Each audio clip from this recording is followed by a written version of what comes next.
You all, without exception, love yourself.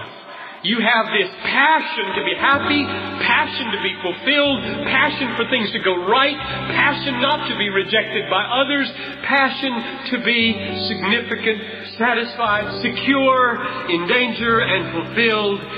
You love yourself. There is no exception in this room.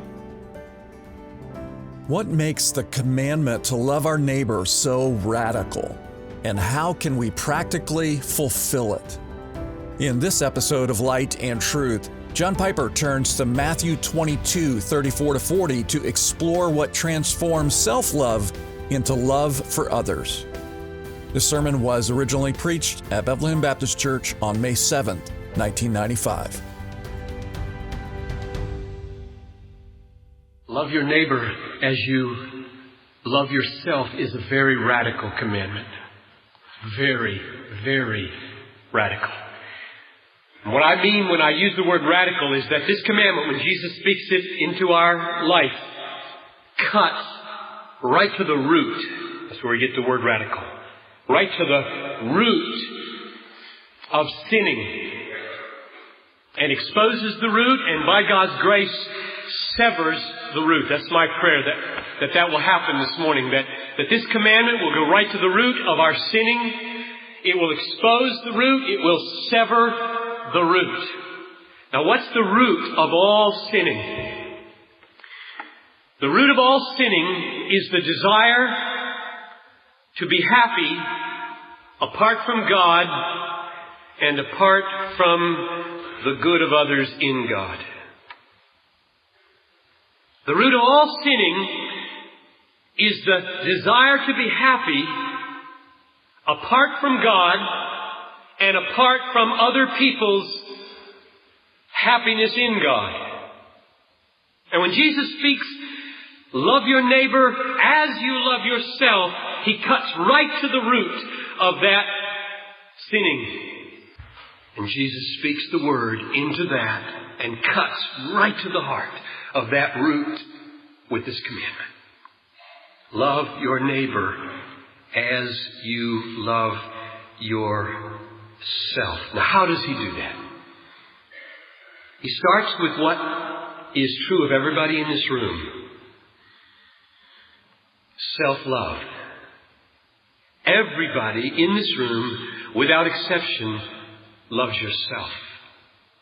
Everybody in this room has an impulse of self-preservation and self-fulfillment and self-enhancement. Every one of you longs for food to be on your table today and tomorrow and the next day. Everybody in this room desires to have clothes upon your back and not to be shamed by nakedness. Everybody in this room has a desire for a place to sleep tonight that is safe and comfortable. And tomorrow night and the next night. And you will have that desire till you die. Everybody in this room wants a few friends who will take some time with you so that you can enjoy them and they can enjoy you. Everybody in this room right now wants your life to count a little bit, at least in some way or other, wants your life to count for something above just the gut. You want your life to count a little bit. You all, without exception, love yourself. You have this passion to be happy, passion to be fulfilled, passion for things to go right, passion not to be rejected by others, passion to be significant, satisfied, secure, in danger, and fulfilled. You love yourself. There is no exception in this room. How you would run if you knew there was a bomb about to go off in this room. You love yourself. You do. And Jesus starts there, and He says, I have something to make of that. I have something to do with that now. I'm going to take that, and I'm going to measure something by that. So own up to that. Be ready now to use that. Lest you misunderstand, I think He would say, and by the way, That's not bad. That's a given with your humanity. Self-love, as I've just defined it, is not an evil. It's a given. It's like a growling stomach when you've missed 3 meals. That's all it is. It's a given. Whether it is evil, whether it has been contaminated and corrupted, will now be measured as you hear what Jesus makes of it and how you respond to that. This commandment is a testing. It is a litmus paper of whether the self-love in your life has been distorted and corrupted and contaminated. So give heed and test yourself. He commands, as you love yourself, so love your neighbor. As you long for food when you are hungry, so long that your neighbor have food when he is hungry. As you long for nice clothes upon your body, so long that your neighbor have nice clothes upon his or her body too. As you long for a comfortable place to live that is secure from the elements, so long that your neighbor would have a place to live that is secure and comfortable. As you long for safety and security in the midst of calamity and crisis, so long that others have safety and security in the midst of their calamity and crisis. As you desire to have friends, so befriend another. As you long for your life to count, labor to help other people's lives count. And as you long to make good grades in school, students, help that other person make good grades who is having trouble with Algebra 1 or geometry or writing a clear sentence or whatever it is. Don't just say, it's okay for me to want to make good grades. Yes, and Jesus makes that the measure of your labor to help another make good grades as well. As you would that men would do to you, so do to them. This word as is really big. This little word is very, very radical. As you love yourself, and oh, we do. Don't sit there saying, oh, I've got to learn to love myself. I've got to learn to love myself. That's psychologizing, and this command has nothing to do with Jesus' intention here. Nothing. You love yourself. That's the reality that Jesus is dealing with.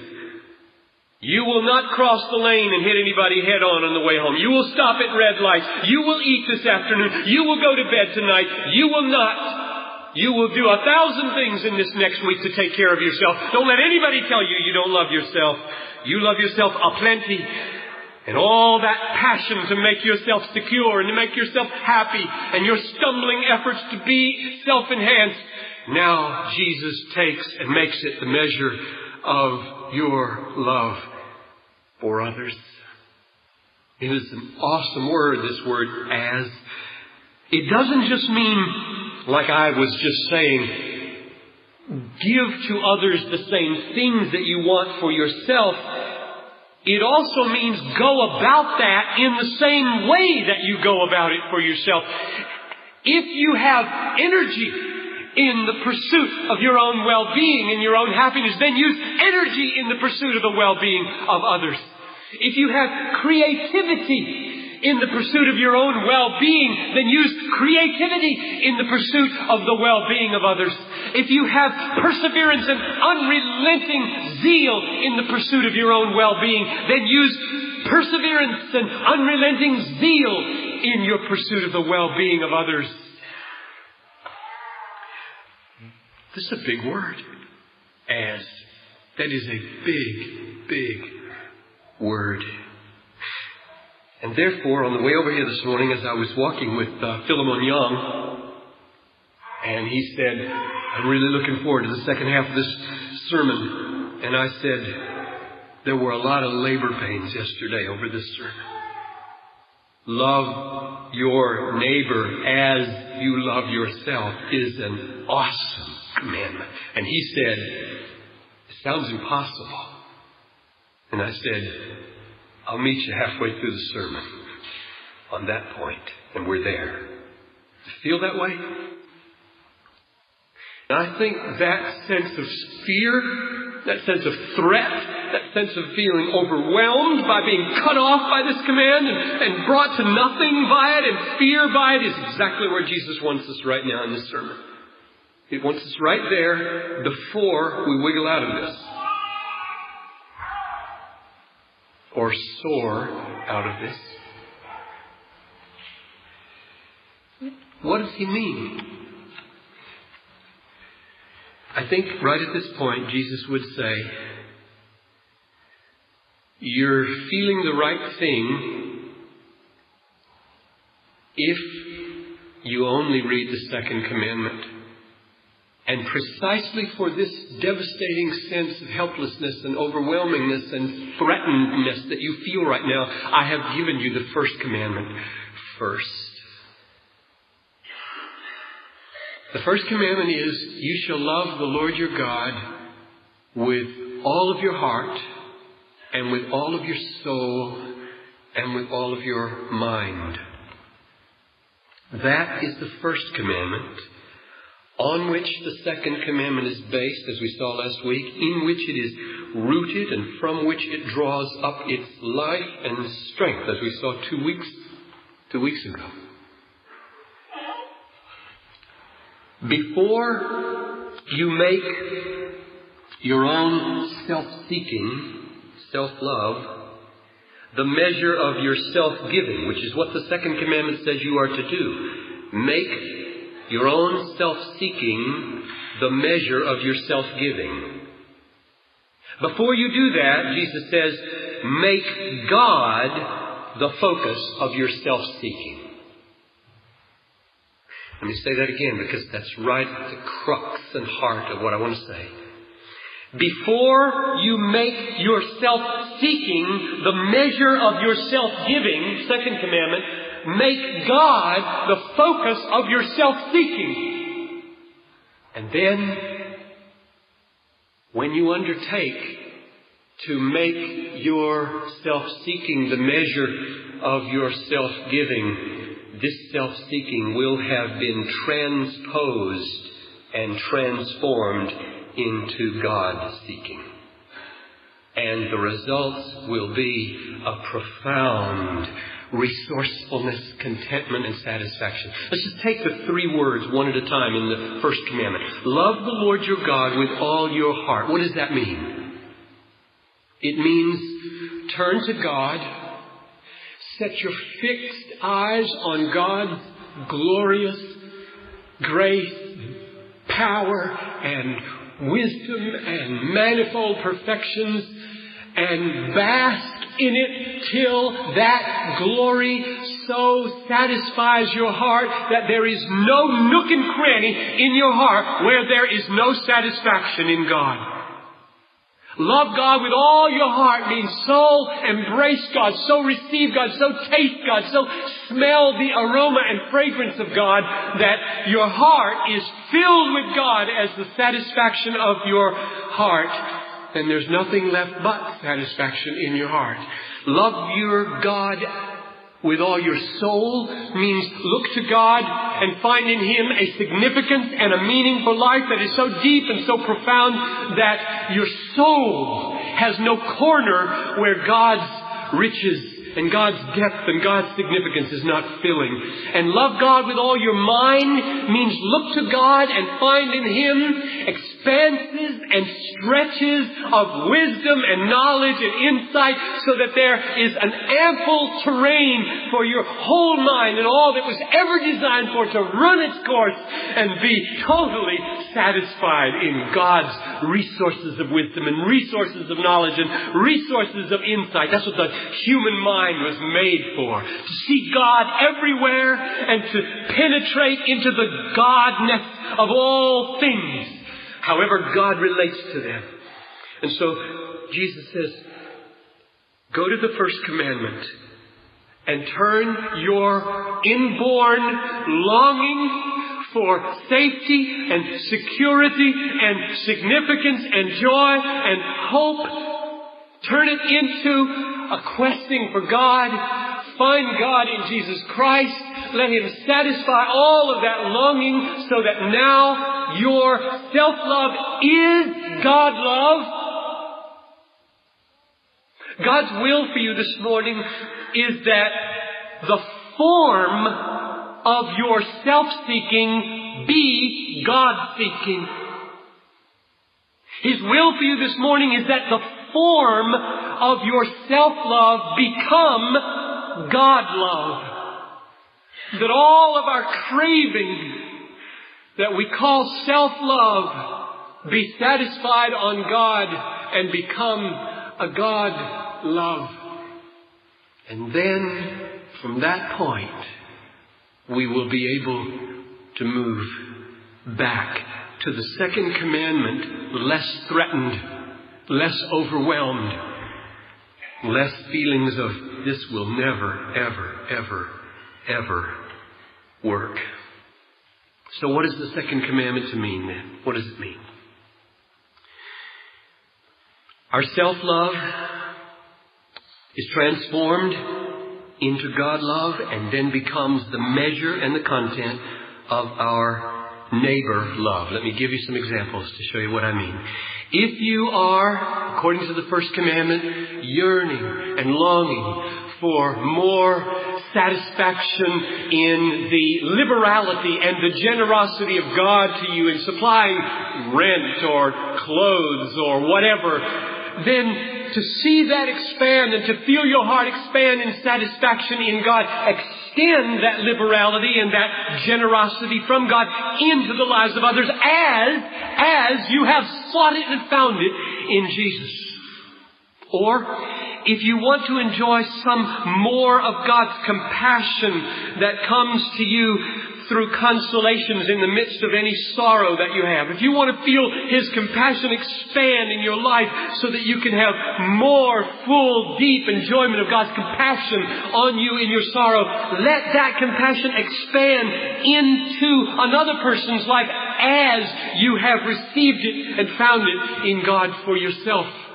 Or if you want to find more of God's wisdom and enjoy it and savor it and love it, wisdom shown to you through counsel in the midst of stressful relationships, like a marriage relationship. If you want to know more of God like that, then extend that counsel and that wisdom into the life of another person in their stressed out relationships, and watch your own joy in God's counsel expand as it reaches into the life of another person. Or if you want to see and enjoy and feel more of God's goodness in relaxed times of leisure. Suppose you're like a student. When I was in school as a student, I loved Fridays. Freedom! Coming! It feels so good. Friday was even better than Saturday. Isn't that strange? Hope seemed better than reality. Because you had to take out the garbage and cut the grass before you could play ball. But Friday, it was over. It was almost over, and you could taste it. And then if you long in your life to experience the goodness of God, and God is good. He believes in rest. He believes in leisure. If you desire to feel more of that dimension of God's goodness filling your life with good times of leisure, remember, you can have more of God's goodness in that as you extend that desire and that longing into somebody's stressed out life who also needs their kids cared for a day, so they don't go under. Your joy in God's fullness of kindness in providing leisure to you will not be constricted and threatened and diminished by expanding it into the life of another person who also wants that leisure. It will be enlarged that way. The second commandment really is the fulfillment of the first. Or, if you want more of God's saving grace, you want to see more saving power in your life extended into the life of others. If you want to see God as a friend and enjoy His personal friendship more than you presently do, and you want your heart to be filled and your soul to be filled and your mind to be filled with the friendliness of God, take what you know of it and the joy you have in it, and with it, befriend some who probably is desperate for that far more than you are. And you know what will happen? Your enjoyment of God's friendliness to you will not be lessened because you've given it away. It will expand because you've given it away. In all these ways, neighbor love does not threaten or diminish self-love, because self-love has been transposed, like music gets transposed into God love, and God love is never exhausted. Ever. It's never threatened. Never runs out. But let me warn you, when I say these things, I'm so keenly aware that I have not solved all the problems that we face in loving, the perplexities. I feel sometimes overwhelmed by the ambiguities and the perplexities of love. I do believe commandment number 1, being satisfied with all that God is for us in Jesus, is the foundation for all the ambiguities and wrestlings that you folks that work in the real world out there, and every day in the office there's some perplexing issue and you're just not sure how Jesus would do it. Let's just know that in all of that, in all of our stumbling forward, trying to discover how you live out the second commandment, we can rest. We can come back and say, He is worthy. His grace is sufficient. I can find satisfaction and acceptance in Him and what He is, even though I stumble along imperfectly at the second level. This is Light and Truth, God-centered preaching to help you see Christ clearly and treasure Him truly. I'm your host, Dan Kruver. Thank you for listening. On our next episode, John Piper continues our 11-part series, Loving Like God Loves, with a sermon titled, Love Your Enemies. I hope you'll join us. For more resources, visit desiringgod.org.